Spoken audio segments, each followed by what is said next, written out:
Welcome back, I'm Kim Bailey and this is Floral Art Review, where we use our AI, Design Eye, to look at a competition piece of mine and give us some feedback based on the principles and elements of design and some suggestions for improvement. This means that it's a completely independent assessment, no influences at all. All it is told is that here is a floral art design, this is the title, these are the constraints in terms of size or design style, if there was one, and it gives us a report. You can get your own, and I'll talk about that at the end of the video. But let's have a look at this design first of all. This was from a long-running competition. It runs actually for 2 weeks. There's 6 sessions each one, so each design has to last for at least 2 days, sometimes 4 days. So it's a big logistical exercise for me to get there and to stage the designs. It always has a theme, an overriding theme, and this particular year it was about Australian poets, and so the class title for this is The Sun is Fast Ascending, and it's a line from a poem. The width was 70 centimetres and it was judged from the front, so staged on a bench. What I've used there is a tea light candelabra, and it's a waveform that is quite high, so it gives me a nice little platform to put plant material on. The downfall with it is getting the depth in the design. So what I've done here is on each of the little stands where normally the tea light would be, I've got oranges to represent, and they should be graded in size. They're not quite as good as I would like them to be, but we'll talk about that as we go through. But the oranges represent the sun ascending up to the sunflower at the top, and each of the oranges has got some Craspedia in it, with varying degrees of length in the stalk, once again to show that it's opening up, ascending in that upward movement. I've got some palm leaves behind, and they are also tucked into the orange because they'll get the moisture that they need for the length of the time the design is on display from the orange itself, so it's a good water source. The sunflower is in a vial at the top section. The palm leaves were supposed to also reflect the sky changing colour, going from dense to open, and I probably haven't got that quite right. I'd have to think a little bit more about what foliage I should be using, but looking at it now, the design placed second in the competition, and I can see why I would have lost marks for some of the areas, but let's see what Design Eye's got to say about how this meets the principles and elements of design and what it suggests for improvement in the design. Overall, this creative piece interprets a poetic line through floral abstraction.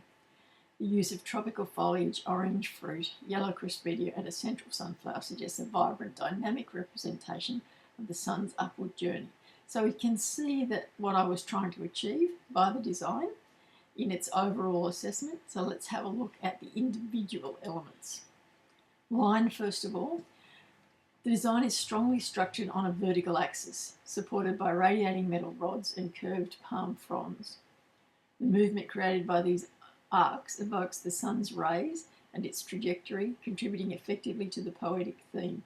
So it could see what I was trying to achieve through the placement and through the line that I've used. I probably, if I look at it in terms of assessment, that it's the foliage that is detracting from that interpretation, and I needed to think a little bit more clearly about the foliage. But let's see what else it's got to say. Form. The geometric arrangement of elements gives the design a stylised, almost sculptural appearance. Repetition of circular forms, the orange and the Craspedia, adds rhythm and supports the concept of ascending motion. I think because the metal stand is a wave form, and then the little sections where I've put the oranges are not directly on top of one another, I needed to emphasise that more, that movement more than I have there. And I think what's glaringly obvious now is that I should have painted the stand. I should have made the stand tones of orange and yellow, so there was that ascending line going up and framing that centre part, so it would look like the sun was in that central area of the design, but that there was some indication of moving up to the sunflower itself. But the form, in terms of the form, it is a very much repetition of the circular form in all of what I've put into the design. Colour, a striking triad: green, yellow and orange. These analogous colours harmonise well and radiate warmth, echoing sunlight. The bright sunflower provides a strong focal point at the peak. It does, but it's too small in terms of its relative scale and proportion to the oranges. It's just not quite right, and the foliage itself is not quite right. I just haven't got that interpretation there as well as I should have. And perhaps when I think about it now, and as you know, if you've seen any of these other videos, I start to think about the design and what I could do while I'm talking to you. The green foliage is the wrong thing to have, because you wouldn't see green in a sky. So what I needed to do was think about something that was perhaps a little more variegated, so not just that solid green, or something that was closer to the grayer tones, so maybe some massed silver dollar gum or something along those lines that's going to give me that sort of sky, silvery sky or darker sky, lightening up as the sun ascends through it. Texture, contrasts are evident: glossy folded palm fronds versus matte Craspedia and the smooth citrus skin. The mix adds interest while maintaining cohesion through repetition. So it's all about repetition in this design that reinforces the idea of what's happening in the story. Space. The use of negative space around the radiating lines and spheres adds openness, preventing the piece from appearing heavy. However, some crowding occurs in the midsection where oranges overlap foliage. And I think that that's the case. That bottom half of the design really is too solid, too busy, and it's confusing about where your eye should go. And the Craspedia get lost in the foliage that is behind it. So I really need to rethink that particular section. Balance. The piece achieves symmetrical balance, enhanced by repetition of similar sized circular and radiating shapes. The metal support structure helps visually stabilise the design. It does do that, but it's not really incorporated into the design. In terms of balance, yes, it is balanced, and it's a symmetrical balance, which we don't often see in a contemporary design. It's often more leans towards the asymmetrical balance, but it gets symmetrical balance because there's that constant repetition of the plant material that is used in the design. Rhythm and movement. Repetition and radiating lines guide the eye upward in a clear ascending flow, aligning well with the title. The gradual tapering towards the top enhances this momentum. And that's where I also need to think about, I mentioned before, I need to think about the foliage side of things. And I think the size of the orange in proportion to one another needs to be refined more, and definitely the sunflower at the top needs to be the hero of the design. Focal area. The sunflower at the top acts as the clear focal point. However, the size and brightness of the oranges just below slightly compete for attention. And I think that's very true. And I think when you close your eyes, open your eyes, look at the design, you're drawn to the oranges first, not to the sunflower, and that detracts from it being the focal point of the design. So I would have to think about a bigger, brighter sunflower. So something that in the variegated sunflowers rather than the straight yellow, so you can get the ones that have got some browny, red, orange tinge to them, and variegated petals on them. And really, or perhaps a dahlia, something that was a really solid, showy, but had the tendrils out, so it looked like the rays of the sun coming out as well. Proportion. The proportion of materials to the supporting structure is generally pleasing. The sunflower at the apex could be slightly larger or elevated to further dominate. I just think it needs to be larger. I don't think it needs to be elevated any further than it is. And I think that we've talked about the proportional sizes of the oranges as they ascend. We've got the Craspedia that are all the same size, just they vary in the stem length, and that helps them proportionally relate to the stage they're at in the ascension of the sun through the design. Harmony and unity.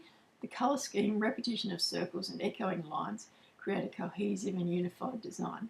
The overall impression is one of vitality and energy. And that's very true, and I'm glad that it is harmonised and it's unified. It's definitely unified in terms of that repetition, but to a lesser extent the colour scheme. But I'm glad that it is harmonious, because and the more I look at it, the more I can see gaps in it and problems with that bottom, the visual weight of the bottom there. And I think probably, if I'm honest, the worst part harmony-wise for me is the colour of the stand. I really should have thought about that colour, because the grey is just not working on a white bench. Yes, the wall behind is grey, and I knew that would be the case, but it's on a white bench, so you can see it quite clearly at the base. So I need to think of that through a little bit more. Suggestions. Strengthen the focal area. Consider using a larger sunflower or more dynamic placement angled forward to make it more dominant as the sun image. And I think just the bigger image with something that, maybe it's not the sunflower, maybe it is one of the fimbriated dahlias, so that you can get that sense of the rays of the sun from that central point. Something that really showcases that really vibrant yellow colour and the rays of the sun coming out as well. Number 2, refine midsection density. The middle of the design could benefit from minor spacing adjustments. Slightly reducing overlap between the oranges and the foliage would enhance clarity and rhythm. I think that whole bottom section, as I said, needs to be thinned out so that you can identify the different levels, the different stages. But I also think it's about the colour. I think that the green is just, it's jarring at the moment in terms of my interpretation of that class title. It's just not a green sky, so it's just a bit out of place for me. Metal armature tidy up. If visible, structural supports could be better concealed or integrated, perhaps wrapped or painted, to avoid distraction and enhance the sculptural illusion. And yes, that's very much the case. I think, as I talked about earlier, I need to think a little bit more about integrating that metallic part of the design into the design itself, incorporating it in. And had I wrapped it with hessian or some of the handmade papers, that would still probably in most competitions count as plant-derived material. And so, I've got my 80% of plant material in the design anyway, but I like to have as much plant material as I can, so that I know that I'm well and truly within the confines of what they're looking for when they're judging. And so suggestion number 4, edge softening. A small addition of finer textures, soft grasses or wispy line near the base could gently soften the design's termination and tie it into the ascending flow. That's something that I would consider as part of the thoughts around the structure itself, the metal structure, and around the foliage. So if I've got silver dollar, I could have that almost placed horizontally so that it covered up the base of the stand underneath that bottom orange, so that it was the orange was coming half out of the sky, so it was actually sunrise right through to the full ascension of the sun. So some really good suggestions there, ones that for once I actually understand and agree with, not always the case in these videos. As I said earlier, if you would like your own design analysed, you just go to the website and follow the instructions there. Within about 24 hours, you'll have a written report back along these exact same lines, so talking about your design in terms of principles and elements of design, as well as some suggestions for improving the design. It is looked at after AI looks at it by a human judge in these early days, just to make sure that it makes sense to you, and more particularly that the right plant materials have been identified. That's the one area where we're finding that AI still needs a little bit of training. It's not quite sure with some of the designs and some of the images that get sent through. So that's just a double check for us to make sure that we're giving you all the right information that we possibly can. We're doing it to help you on your design journey, and we do hope that that is the case for you. I wish you well on your floral art journey. I'm Kim Bailey, and this is Floral Art Review.